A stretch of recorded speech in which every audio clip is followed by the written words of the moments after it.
tomato, otumboala, onions, yabasị,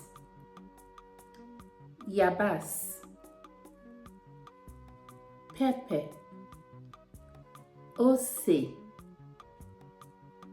rice,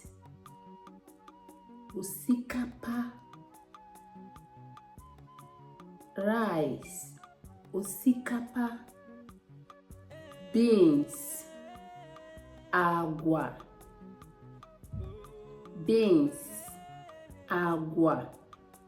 yam,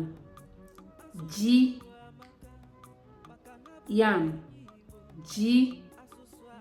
When you want to say ji, ọ bụ na ịchọ ikwu ji, ị nidiri ịkụchikọta eze gị na-abụọ ọnụ wee were ire nọ gị n'ime ọnụ wee kwuo ya bụ okwu. Yam, ifu na yam na ị ga-emepe ọnụ dịka ndị oyibo si akpọ yam. Ji, yam, ji. Vegetable, akwụkwọ nri, Mgbe gịnị ka a na-akpọ nke a? Biscuit,